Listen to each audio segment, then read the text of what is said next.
Yes, hello. I just called another department of the FBI and they gave me the number to your office directly and told me to phone you. I have a very important matter I need to extend a communication about. I'm currently out of the country, but I have a dual citizenship. I'm an American citizen, and I'm currently in Norway dealing with... Contacted the State Department. Okay, can you give me that number, please? I don't know the number to the embassy in Oslo, sir, but that will be your first point of Okay. contact if you're an American citizen in a foreign country. Okay, I'm having problems with anybody in this country, and I need to communicate So the this Oslo report. embassy is not run by people in the country of Norway, it's run by the United States of America. So whoever you contact at the embassy of the United States will be a worker with the State Department, not in any way of anybody in Norway.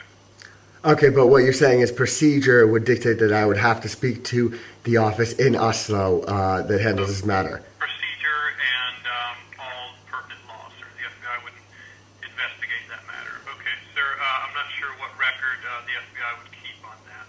Okay, but I'm asking you please, as a human being. I would contact the State Department. They'll make all pertinent records and investigations. Okay, don't misunderstand me. I'm just asking if you can please take record of my call that I reported that these crimes are taking place in... So if at some point in the future someone needs to make reference of it, just note the time and date. Okay, because I would like to And express... again, sir, there's nothing further I'm going to be able to assist you with. Please Is there contact maybe a supervisor there that I could talk to? Okay. Goodbye. I just need a phone number. The death toll has now risen to 92, so many of the victims children. That number is expected to climb. And this evening, we're getting the first full picture of the horror as authorities piece together what happened. The killer's meticulous planning. Police warn people, leave the city centre or stay at home. 2 hours later, another attack on an island an hour away. A man dressed as a policeman approached a crowd of youths attending a summer camp. He pulled out an automatic weapon and sprayed them with bullets. This policeman has come up and said that he's there to help you.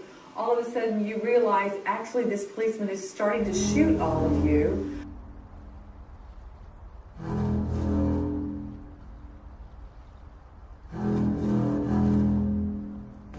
We're just getting some updates on what appears to be a terrorist bombing in Oslo, Norway. We're now on our way away from the blast site.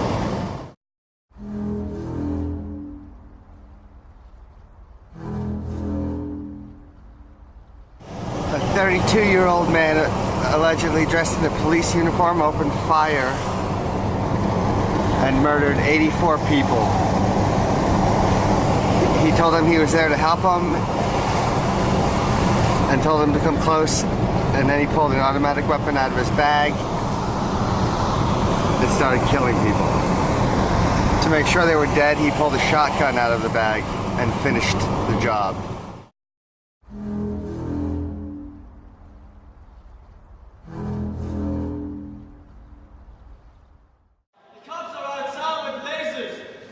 What you could say is, I guess, an informant, that said that he had to tell everyone he wasn't speaking to us, but he was still at the same time, undercover, basically, trying to investigate this whole thing. And again, he uncovered more details of this plot, and came with more information.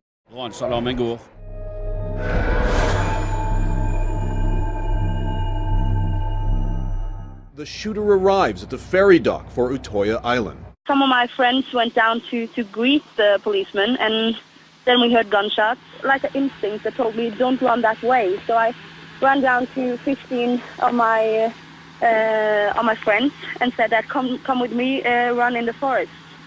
And then we ran through the forest maybe for 500 meters with a man with the gun running behind us, chasing us. And we got to this cabin in the middle of the woods. And then he turned around and went back to the main building.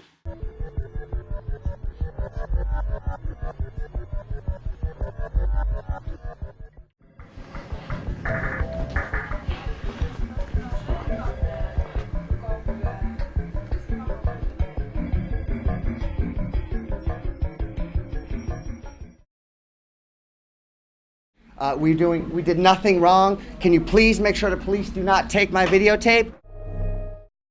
So just to tell our viewers what we're talking about here, we understand from NRK, the state broadcaster there, that there is an attack ongoing. This is a terrorist attack.